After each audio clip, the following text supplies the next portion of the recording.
Thank you very much for being here today for this opening the game in association with the Special Olympics. This session is all about driving diversity and inclusion in football.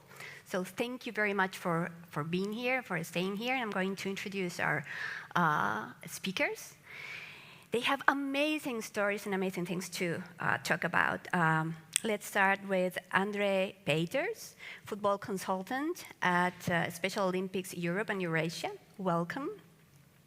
Suzanne van den Einden-Brok from Special Olympics Netherlands. She's a Special Olympics athlete and football player. And Dennis Gerkes, founder and creator of Gerkicks. And Çiğdem Türkân, Academy Auditor at 𝐎𝐩𝐞𝐧𝐢𝐬𝐴. So welcome, everyone. And I'm going to start with you, André, to tell us a bit about the Special Olympics and the importance of the existence of this organization. Okay, so Special Olympics is a global sports movement. It's non-elite. That means that we offer sports for all ability levels. We offer sports in 32 Olympic type of sports, not only summer sports, also winter sports. And our focus is to train and to offer competitions for people with intellectual disabilities and also development disabilities. So not only intellectual disabilities. We are structured globally, so in every region we have an office. And then in every program, country, we have this national offices. At this moment, we celebrate the 25th anniversary of our football week. So that means in Europe, we have 58 countries. And at this moment, every late spring in the year, we offer football for 1 week. In all 58 European countries. That means that about 35,000 football players are this week involved, not only in sports and football, but also in social and cultural activities. Suzanne, you've been directly benefited by Special Olympics, and you have an amazing story. Yes. Can you tell us, please? That's true. First I was playing in a normal team, but I didn't feel well in that team because I have autism. And also with my lung problems, I wasn't able to make it till the end of the game. So therefore I started at a disabled team. And I did feel very welcome. When I started there, I was very shy. I wasn't able to talk with a lot of people. So yeah, Special Olympics did help me to grow a lot. Also because I was an athlete leader, so I did talk a lot with other people and giving presentations. And yeah, we had 5 girls in 3 disabled teams, but we wanted to have a complete team. So I started to search for 5 other girls. And that went so well that we were able to play in a European tournament. And yeah, a few years later also we were playing at the pre-games for the World Games. But during the European Football Week was the European tournament. And they found that I did a lot to get a woman into the disabled football team, that I won a game, and I was able to go to the World Cup Women in Paris as a VIP. So yeah, and there I also talked with a lot of high people from the FIFA. So from shy to talking with a lot of people. And talking in front of an auditorium too. Yeah. No matter the amount of people, but it takes a lot of bravery, so kudos to that. Çiğdem, from the organizational point of view, tell us more about your job and how is it related to diversity and inclusion. So I hold a number of roles. I try to keep myself quite proactive, and I think a reason why I do that is, as the guys have said, about our personal experiences and the representation, trying to make sure that we have visual representation of people that look and sound like us, have similar backgrounds to us in various roles. So whilst my full-time role is as an academy auditor, I try to be quite proactive in the wider landscape. One of the projects that I'm most proud of is actually a grassroots men's team that me and my brother founded. And we're affiliated with a team in Turkey called 𝐎𝐚𝐦𝐞. If anyone hasn't heard of them, please look them up. But we use football to empower young men to talk about, think about violence against women. So one of the kits that we represent is a purple gender equality kit. And on the kit, it actually has several different languages that says "end violence against women." So through football, we try to engage different communities and populations with topics that they might not ordinarily be exposed to. And through my core role, my full-time role, I should say, as an academy auditor, we obviously work with clubs to ensure that their practices are compliant with the regulations. But given my personal background and my interest in this area, I try to lead on conversations that get people to start thinking about how their environments can be more conducive of a more diverse and equal workforce. And I'm a strong believer in not just getting people into the roles, but actually valuing the differences that they bring, understanding the needs that they may have, but also understanding what they bring to the table that's slightly different to other people. One of the most frustrating things is when we might see a visually diverse looking group of people, but actually the diversity of thinking isn't there, the diversity of being able to be your true self, bring your true self to any given workplace or community space is a bit disappointing, actually. And I've had personal experiences of that. I know I'm in the room as one of the more intersectionally diverse individuals, but nobody leans into the value that that difference brings. And I'm obviously quite a vocal person. I try to push and challenge for change. So that's something that I try to do through my various roles, is try to get people to think slightly differently about how well they embrace the difference that people bring to the table and the value that they can then bring. Would you say that right now people act more like out of obligation in sports organizations and football rather than conviction? Because from the outside, that's my impression. I mean, I'd like to say I hope not, because then that's quite disrespectful of the people that are in the positions, because then they will feel to some extent that they're only there because of what the difference is that they bring to an environment. But sadly, that is the perception by some people, and that then creates even more challenge and barrier for people that are in those working environments. There's a lack of respect then for the value that they actually bring, because people have a perception that they're potentially in that role because of potential XYZ characteristic or difference that they bring. So there's a fine balance to strike there, where we want people to do things for the right reasons. We want there to be purpose, but we don't want to label people. We don't want that perception to potentially follow them around. And as I said, I've had personal experience of it. I've had experience of being with my white male colleagues who are sort of like mid-40s to 50s, where people respect what they say, and we're in exactly the same position, and I'm not given the same respect, so I then have to sit slightly differently, speak slightly differently, make sure the person in front of me is actually listening to me, when my colleagues don't have to do that. So, yeah, there's a fine balance to strike with making sure that we have a diverse workforce, but if it's just an obligation, if people feel they have to rather than because they want to, that causes then challenges for the person that's within that role, and I think that there's a respect issue there as well. Dennis, Yes. time to know more about you. Tell us who you are. What's your condition? How is it supposed to limit your life, and how have you transformed it into Gerkicks and something much greater? So yeah, like you said, my name is Dennis. I have a disability called radius clubhand, which means I'm missing the radius in both arms, which means that my arms are a little bit shorter, they grow to the inside, and I'm literally missing a bone. Because of that, I have less grip strength, the arms are shorter, and yeah, overall I can't reach on top of my head. It's supposed to limit me, but more it gives me strength for my purpose.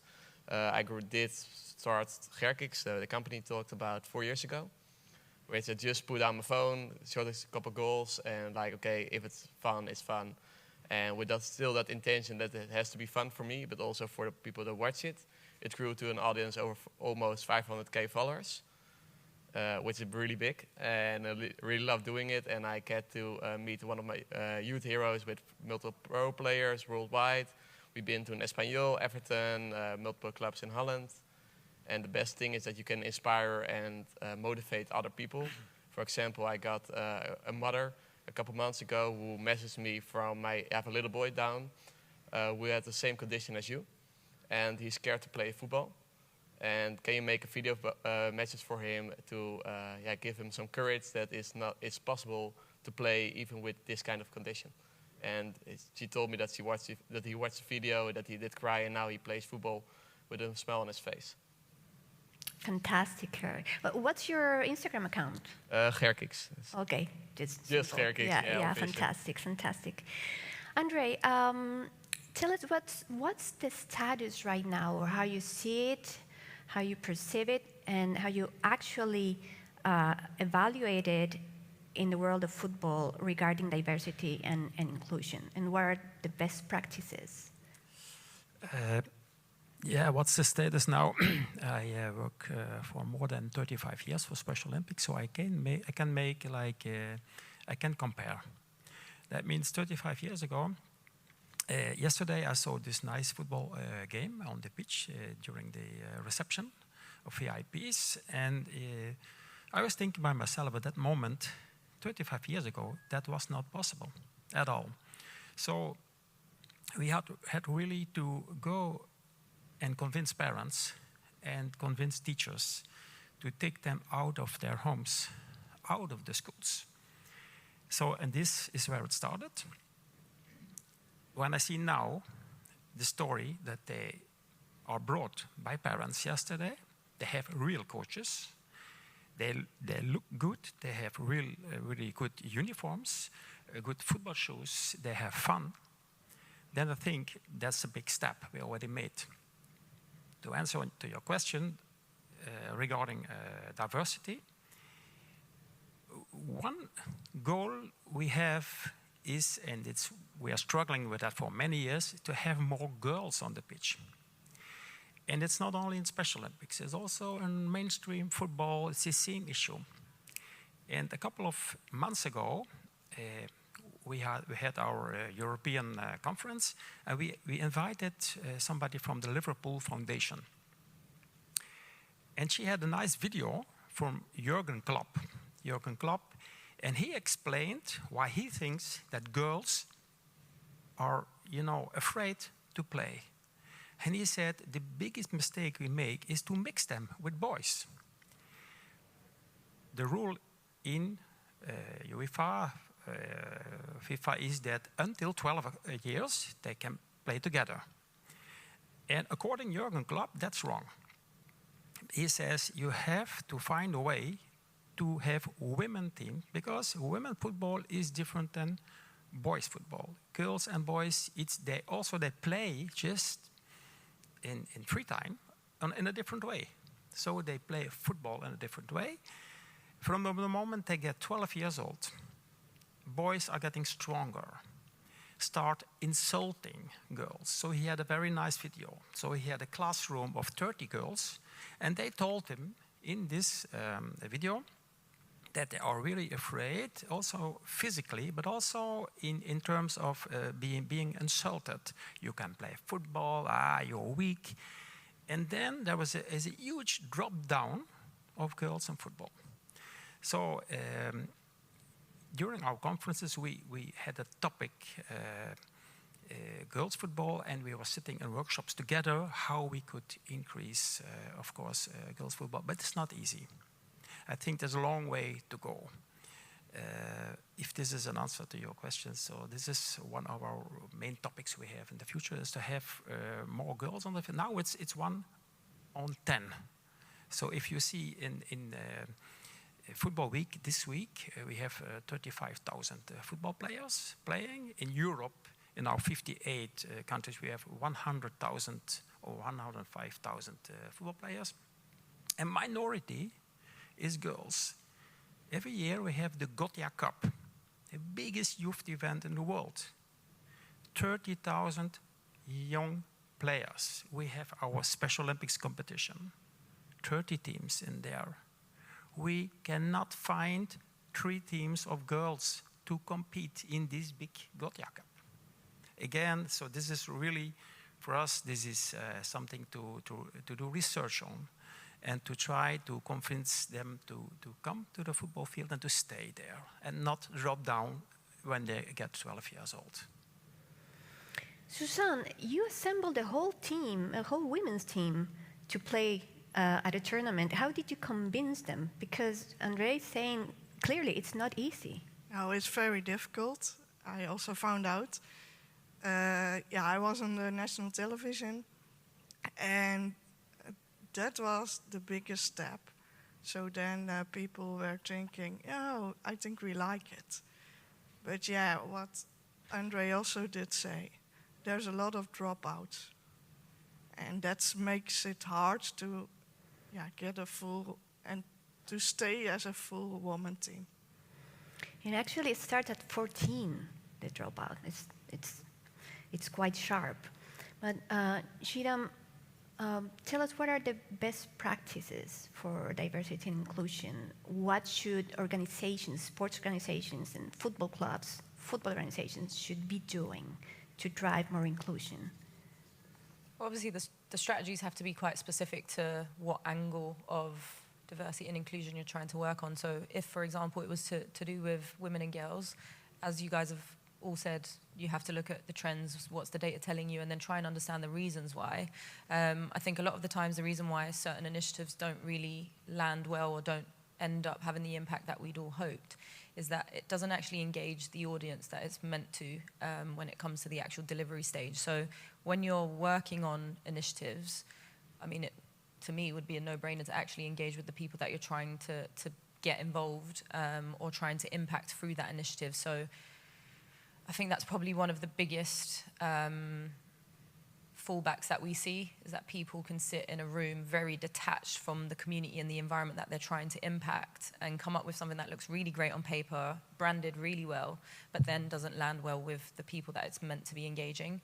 So getting those people, individuals, communities, environments in the middle, the center of the ecosystem that you're trying to develop is really useful, and I think that should be the starting point for a lot of what happens. But as I said, unfortunately, we don't always see the best use of people and experience.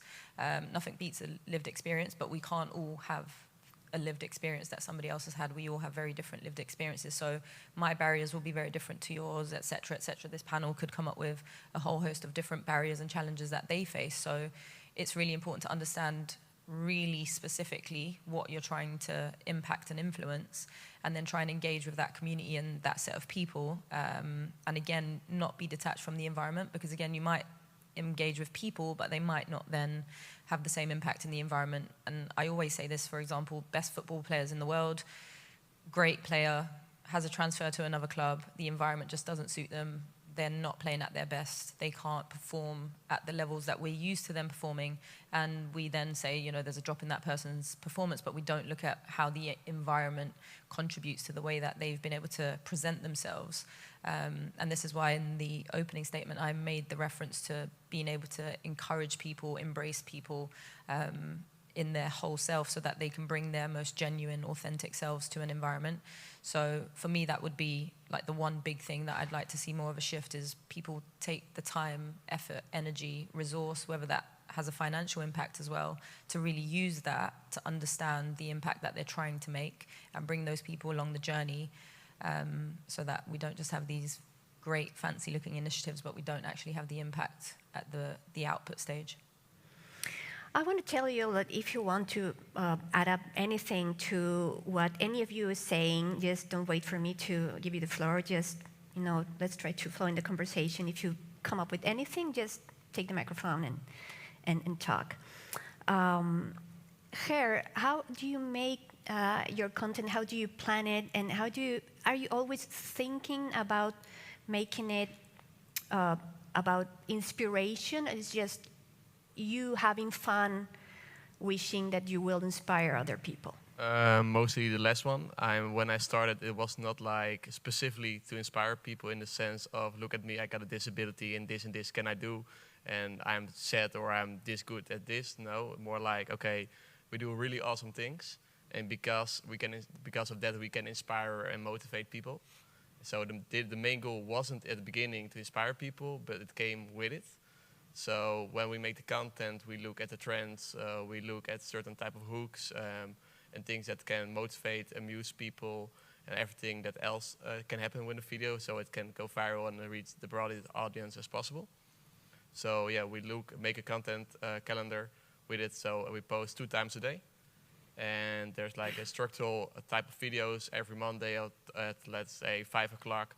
It's like the video, which goal was better, where we compare 2 goals, which I scored, and the audience can interact with it. And sometimes we have sketches, we have motivational things, but there's like a different type of content which generate with different type of audience. What has been your most successful content, or most successful video or kind of video? The biggest one reads over 18 million people. So, but that was really simple about Mbappé in his Champions League. So it was more like the relatable stuff, but also like a challenge which we did with a guy who had to amputate his leg. We did a reaction challenge with him. That video got multiple times over 5 million views. So it really depends on what type of video you make, but yeah, we reached over 140 million views last year, for example. Fantastic. Yeah. André, how is it Special Olympics driving diversity and inclusion? It sounds obvious, but still, how are you doing it? Yeah, we developed 20 years ago a new concept, a new format. That means unified. We call it unified.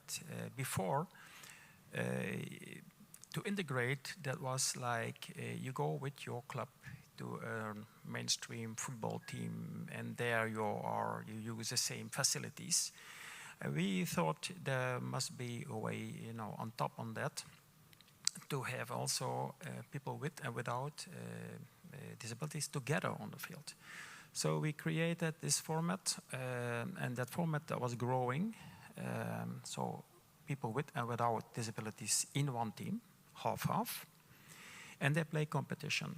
Of course, there are difficulties because you think, oh, these people without disabilities, they are better. And we said, no, we have a competition model, and the level of football should be the same for the ones with and without disabilities. So that's a kind of a screening, and we call this the competition model. Then we also have like a development model, where the levels of players and partners are not the same, and the recreation model. So in this unified model is also there on our World Games. So every 4 years we have World Games, Olympic World Games, Special Olympics World Games. They were in Berlin. And in Berlin we had from 80 football clubs, we had already 40 unified teams. And this unified team must not be necessarily a choice of a partner or an athlete to play only unified. They do it on top. So a partner is playing also his regular football. An athlete also plays in his special team. But on top of that, they play together in the unified team. They do activities together. They train together. And they, hang around together. So what's also important is that Special Olympics thinks that they should work together, they cooperate. For example, at football, they cooperate with UEFA. In 20 countries already, there's a cooperation with the national governing body of football, so with the federation. And if I give an example of, for example, in the Netherlands and in Belgium, there are about 500 clubs. integrated for 100% into the mainstream club. They have an insurance through this club. They use facilities. They also have not only advantages, but there are also duties to do in these clubs. They have to work there and do some volunteer work. And for us, integration is both sides. It's not only that somebody with a disability has to adapt, but we think that integration goes on two sides, that people without disabilities have to adapt. So integration goes on both ways. To give you an example, I know a club, and the volunteers working there was one guy, 79 years old. He said, I am not educated in how to treat people with disabilities. I didn't know anything about that. And on my age, he said, I learned that my behavior should be a little bit different. And the way I talk should be a little bit easier. And he told me, and I spoke about that in my family. So I think that integration is like an ink blot, that starts small and it's going bigger, but not only in the direction of the athlete, but also in the community. And that's why Special Olympics thinks that we should really work together with federations, not only for football, but for all sports. What would you say is the response of federations when you invite them to work in this? Or do they approach you, or you have to always to be knocking the door? That's a very good question, but I don't have a good answer. I have the answer that in Europe we have 20 corporations from 58 countries. So that's not bad. But there's a difference. Most of them, it's like knock on the door every year again, but some of them help us, as I said, for Belgium, the Netherlands, the federations, they organize football competitions for disability football teams. They send referees. They bring the calendar on the website. The results of the matches are there. So this is not a personal way to help you, but it's a structure. And this is what we need, really, and because integration, I think, is not isolation, but treated in the same way. So, like girls' teams should be treated in the same way, but also people with disability in the same way. They don't ask for more, but the same, equal. So I think to come back to your question again, so federations, we have a huge progress in that. And we are close to half of the European countries, of football countries, that we are working together, but not in the same way, of course. But mostly still knocking on the door. Yeah, I can imagine. Suzanne, how has your life changed since you are involved with Special Olympics? Yeah, I said already before that I was very shy, but playing in a disabled team did help me a lot to grow. Within the field, but also outside of the field. So I found out what my strength is with my autism, and I made my work about it. And yeah, also I went to a few tournaments in other countries, and then you are together with your own team. That makes it very fun, but you have to also take care of yourself, but also about other people.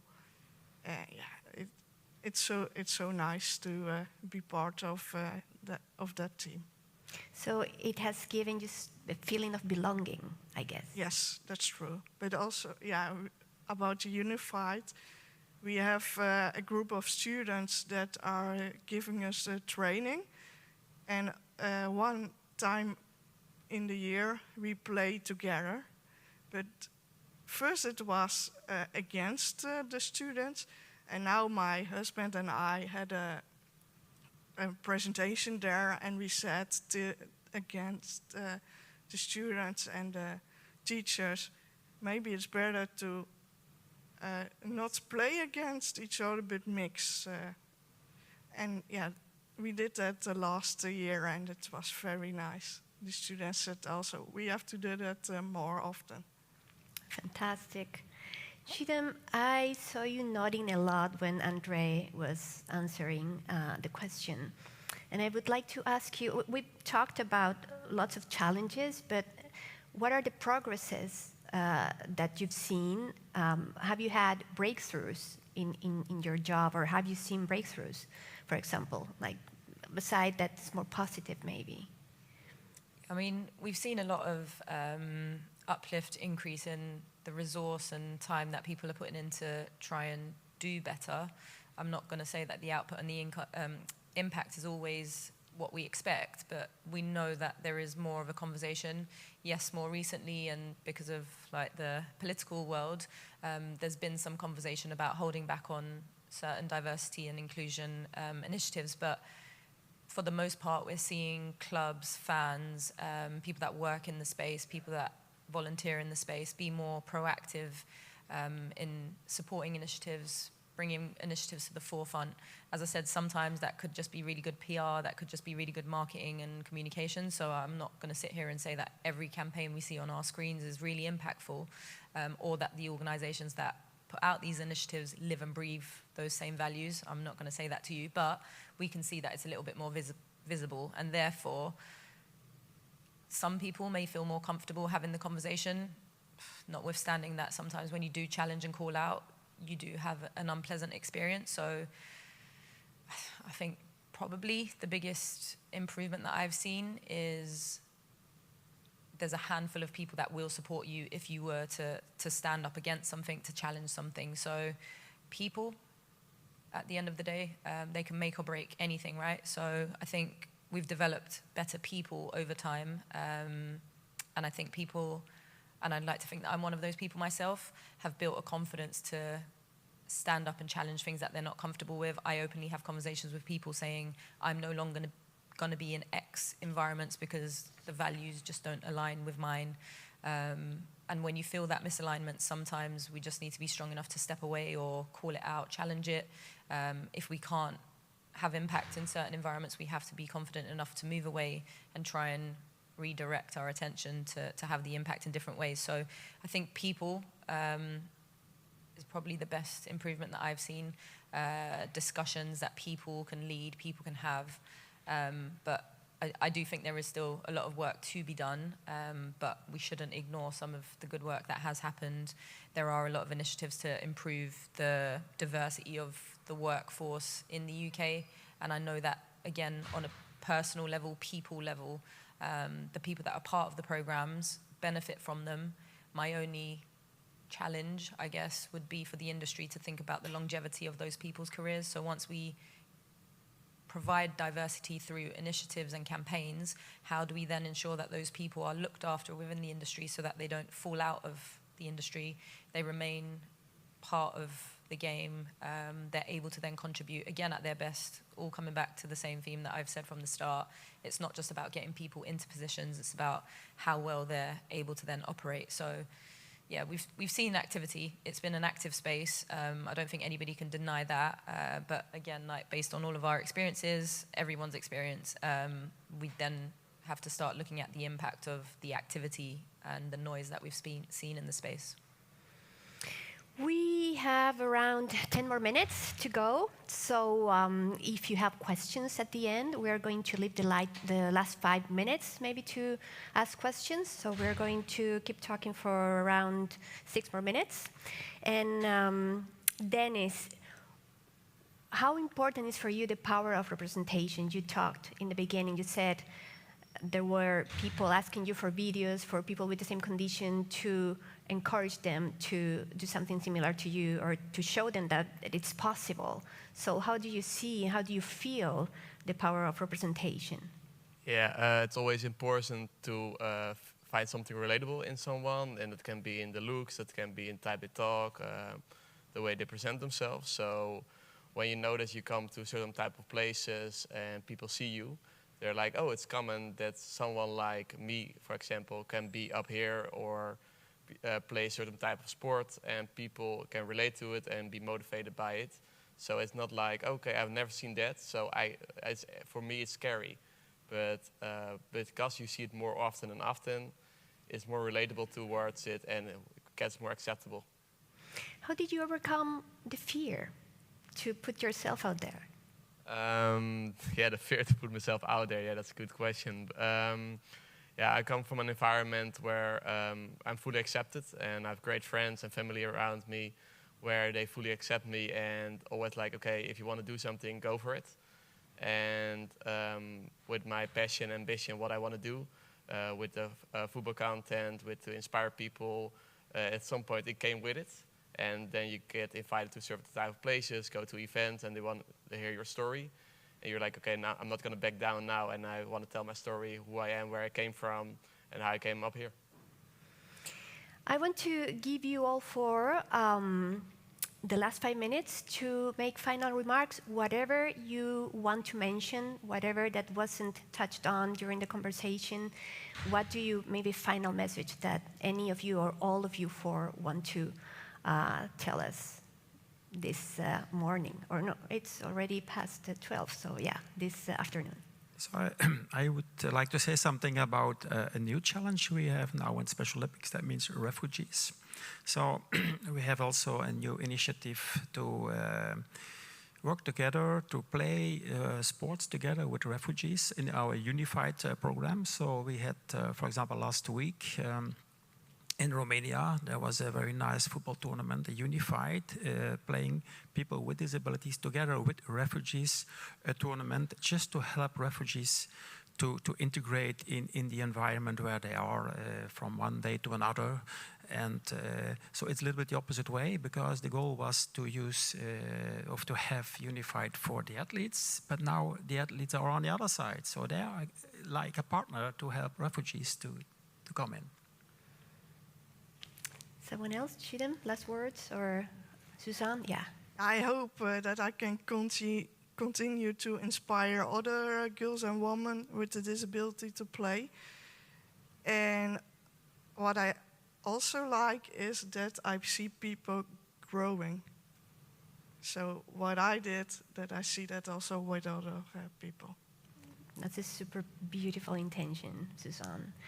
I wanted to ask you something. You know, I come from Chile, and in my country, it's like everyone gets offended if you use the word disabled. So they came up with the term different abilities or different capacities.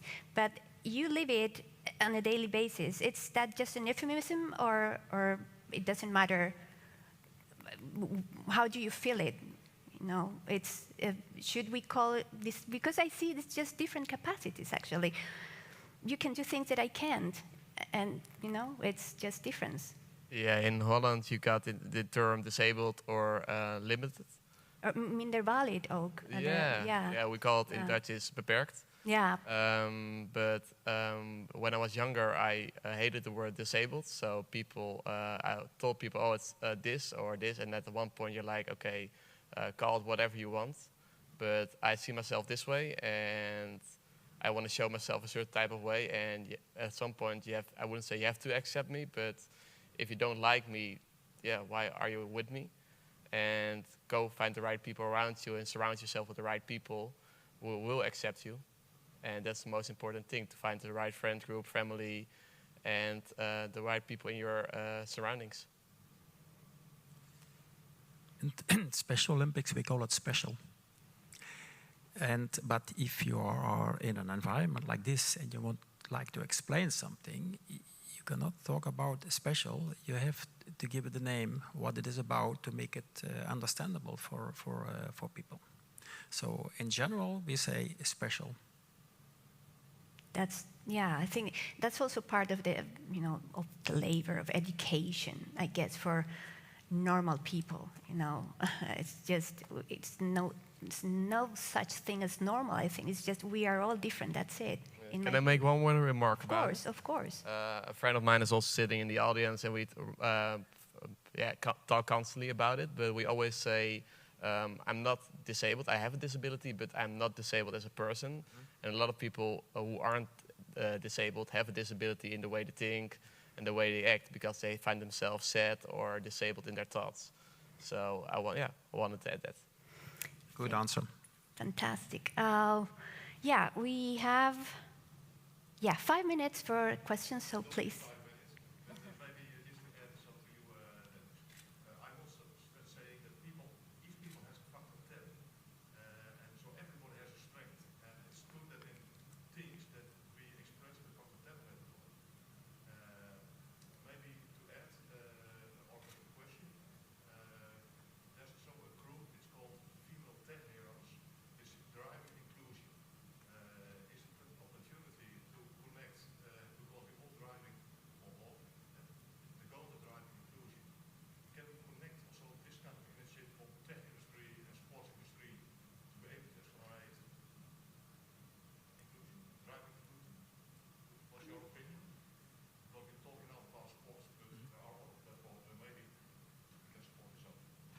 And the question is for someone in particular?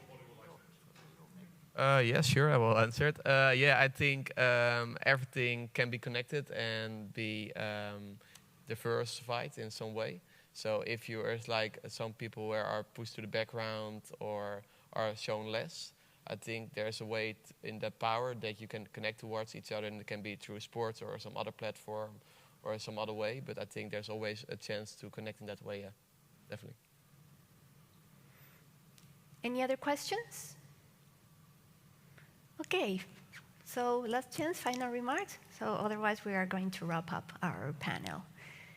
Okay, perfect. So thank you so much, Dennis, André, Suzanne, and Çiğdem for this fantastic, beautiful panel about opening the game and driving diversity and inclusion in football. I wish you all the best, and please, round of applause for our panelists.